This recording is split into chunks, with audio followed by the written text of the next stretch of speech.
terkait dengan Febri Ardiansyah yang statusnya sekarang mungkin masih disembunyikan. Dari awal penemuan emas 74 kg di rumahnya, dia sudah mengatakan kalau bahwasanya itu bukan milik dia, milik orang lain yang dititipkan di rumahnya, tapi itu di kediamannya Febri. Ini mungkin Irjen memandangnya seperti apa sebagai praktisi hukum dan tahu mengenai hukum. Baik, terima kasih. Assalamualaikum warahmatullahi wabarakatuh. Selamat siang dan salam sejahtera untuk kita semua. Jadi gini ya rekan-rekan media ya. Coba kita runut ya. Kita runut dengan sebelum dia ditetapkan sebagai tersangka, pada saat dia press release ya, masih aktif sebagai seorang jampitsus. Coba dengarkan baik-baik pernyataan beliau yang akhirnya setelah dikejar oleh media, baru dia mengatakan bahwa itu memang betul rumahnya, kan gitu ya. Kemudian bahwa menyatakan ada berangkas di sana yang berisi 74 kg emas dan uang ratusan miliar, baik itu dolar Sing maupun Amerika, yang tertutup rapi, ditutupi oleh lemari. Akhirnya kan beliau menyatakan bahwa ya itu memang ada pemiliknya, dapat dipertanggungjawabkan. Ini kan bahasa beliau ya. Nah, kemudian kita merunut kepada pokok permasalahan yang perlu dipertanyakan. Ini kalau memang ini ada pemiliknya, kenapa disiapkan berangkas? Pemiliknya siapa? Hubungan hukumnya apa? Kemudian apakah penyimpanan barang-barang tersebut sudah sepengetahuan daripada Febri Ardiansyah atau tidak? Kalau feeling saya mengatakan pasti dia ketahui, karena dia sudah bisa menjawab secara lugas. Kesimpulannya, kalau seandainya jumlah uang, jumlah barang di luar ketentuan itu sama dengan tindak pidana pencucian uang. Kalau seandainya kita normal-normal saja dengan uang hampir 1,5 triliun, ya, berikut dengan yang dideklaim itu 67 miliar rupiah, kenapa nggak dibungakan? Kan dapat deposito, ini kan uang mati. Emang uang mati bisa beranak? Kan nggak bisa. Emang 74 kilo kalau disimpan satu bulan bisa jadi 80 kilo? Kan nggak bisa. Nah, ini sudah terindikasi adanya tindak pidana pencucian uang. Nah, kita merunut naik ke fase kedua. Di fase kedua dia akhirnya diserahkan. Ingat loh, diserahkan loh, bukan dilimpahkan. Kalau dilimpahkan itu berarti seluruh berkas perkara dan lain sebagainya sudah dalam bentuk utuh. Tapi ini kan masih belum utuh, diserahkan tugas dan tanggung jawabnya kepada JPU. Kalau ini perlu saya luruskan kepada masyarakat juga bahwa memang ada MOU antara Kejaksaan dan Kepolisian dan KPK. Siapa yang memiliki leading sektornya kemungkinan saling menghargai lah, masuklah ke Kejaksaan, itu Kejaksaan Agung, karena dia yang mengetahui situasi dan kondisi yang ada. Kalau kita nggak perlu seuzon juga lah ya, walaupun ada yang memaksa supaya masuk diperiksa oleh KPK, tapi memang sudah kesepakatannya itu ya kita hormati aja, nggak usah kita paksakan mendegradasi juga. Yang penting yang kita harapkan bahwa penyelesaian penuntasan kasus ini harus komprehensif dan menyentuh kepada aspek hukum yang diharapkan oleh masyarakat. Nah, masuk kepada kita ke penetapan tersangka setelah diperiksa oleh penyidik yang katanya itu 9 dari mantan KPK. Ini saya yakin ada tarik ulur dan lain sebagainya ya. Karena panjang permasalahannya, akhirnya keluarlah penetapan tersangka yang isinya adalah TPPU. Nah, sedangkan yang dikatakan dugaan kemungkinan tindak pidana korupsinya belum diangkat. Kenapa? Karena kalau seandainya sudah berbicara tentang tipikor, tindak pidana korupsi itu adalah korporasi. Enggak ada namanya tindak pidana korupsi itu berdiri sendiri. Pasti korporasi. Pasti ada aktor intelektualnya, pasti ada penyertaan, pasti ada turut serta. berarti antara orang kepada orang yang dituju itu pasti ada kolaborasi. Itu namanya tindak pidana korupsi. Yang intinya bahwa itu pasti akan mengakibatkan kerugian negara, atau uang yang dibanca ini adalah hasil daripada korporasi mereka. Berarti hasil dari kejahatan. Saya runut biar betul-betul masyarakat mengerti, memahami. Saya luruskan masalah supaya tahu menungkit kepada pokok permasalahan. Dan ingat, pada saat setelah keluar malam hari, kan mobil tahanan kan sudah disiapkan. Iya. Mobil tahanan dari mulai siang udah siap loh, udah standby loh. Nah, kalau sudah mobil tahanan sudah siap dan standby, berarti kalau seandainya dilakukan penahanan, udah jelas dong pasti disiapkan rompi dan borgol. Apa terburu-buru? Impossible. Saya juga sangat menyayangkan bahasa daripada Jamuas itu, karena sudah keburu malam, nggak sempat lagi langsung dibawa. Emangnya untuk menyematkan borgol itu memang butuh waktu setengah jam, nggak sampai 1 menit kok. Seret pakai borgol bawa. Itu karena sudah sesuai dengan SOP yang ada, dan itu SOP internasional loh ya. Bukan hanya Indonesia, di seluruh dunia, Amerika pun begitu. Seketika berpindah tempat telah didudukkan sebagai tersangka, pasti menggunakan borgol itu. Pasti akan menggunakan rompinya. Nah, ternyata seperti itulah jalur. Kenapa sampai tidak dikenakan? Nah, silakan media dan masyarakat untuk mencermati itu. Kan gitu.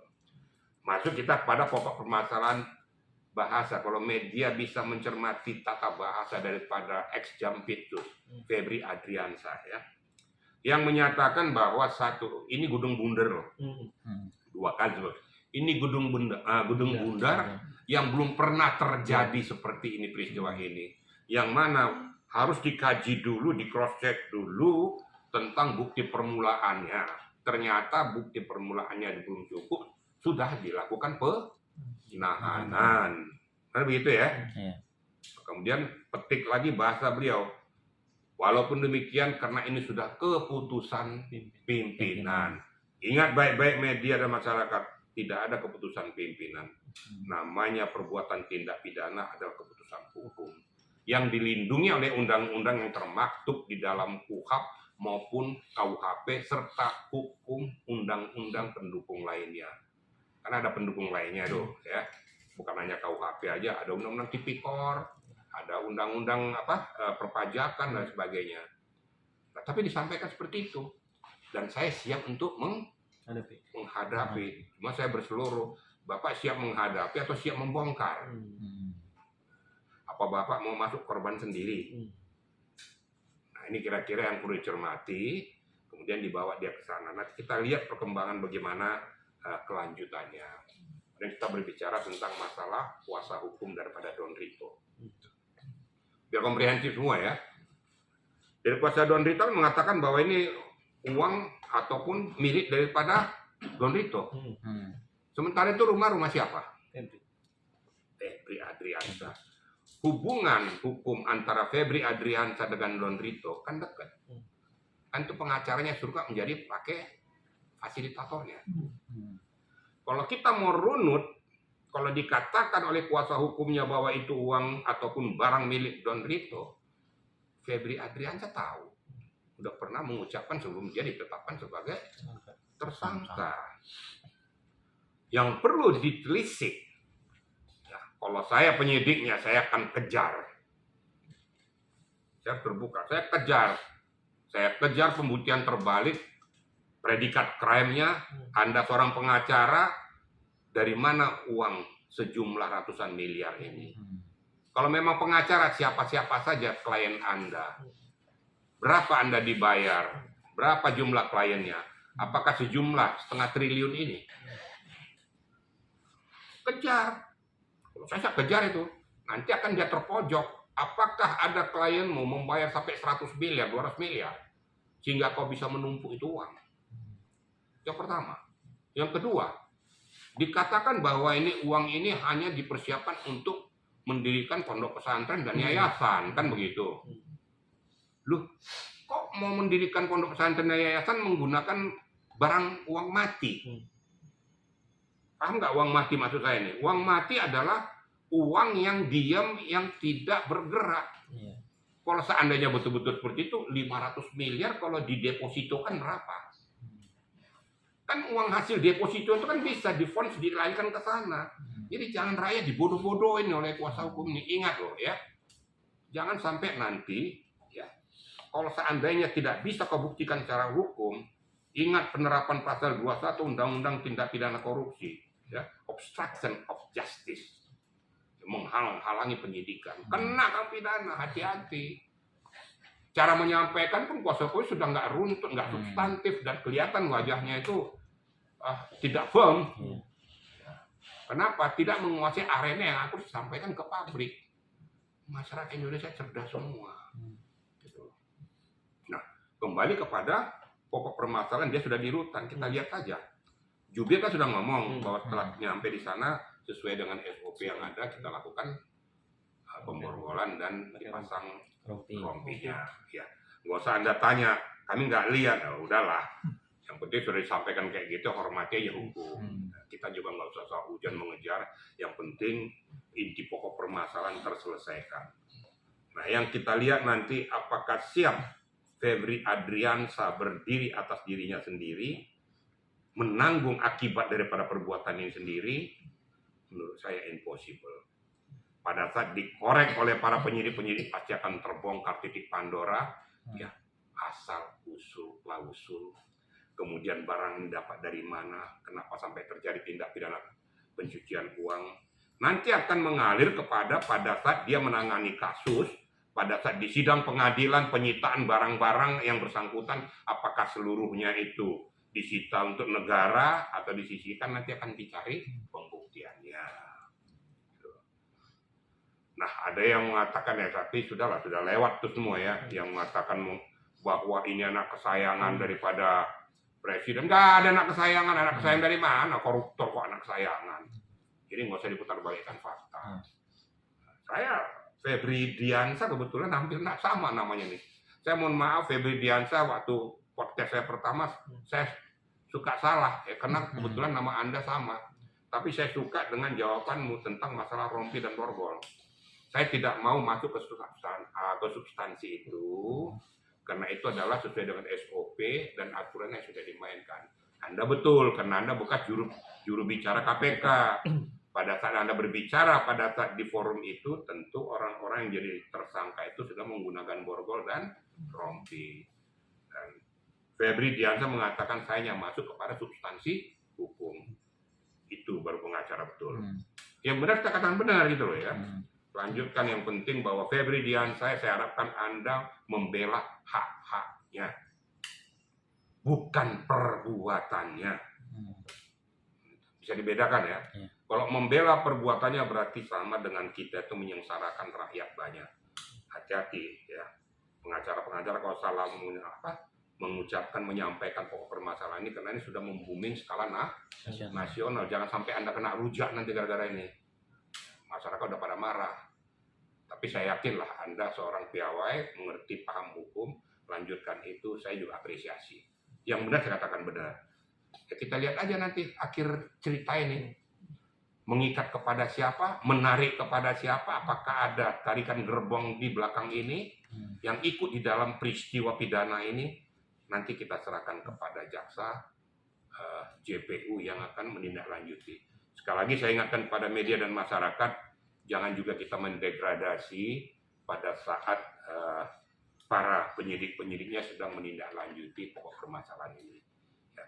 Kita dorong mereka, kita support supaya betul-betul independen, tidak ada yang menekan, tidak ada yang merasa bahwa dia mau bergerak sudah dihalang-halangi orang. Percayakan, kita awasi semuanya. Saya mengharapkan juga Komisi 3 juga bergerak. Jangan hanya bilang membentuk panja benar, supervisi benar, KPK juga lakukan itu.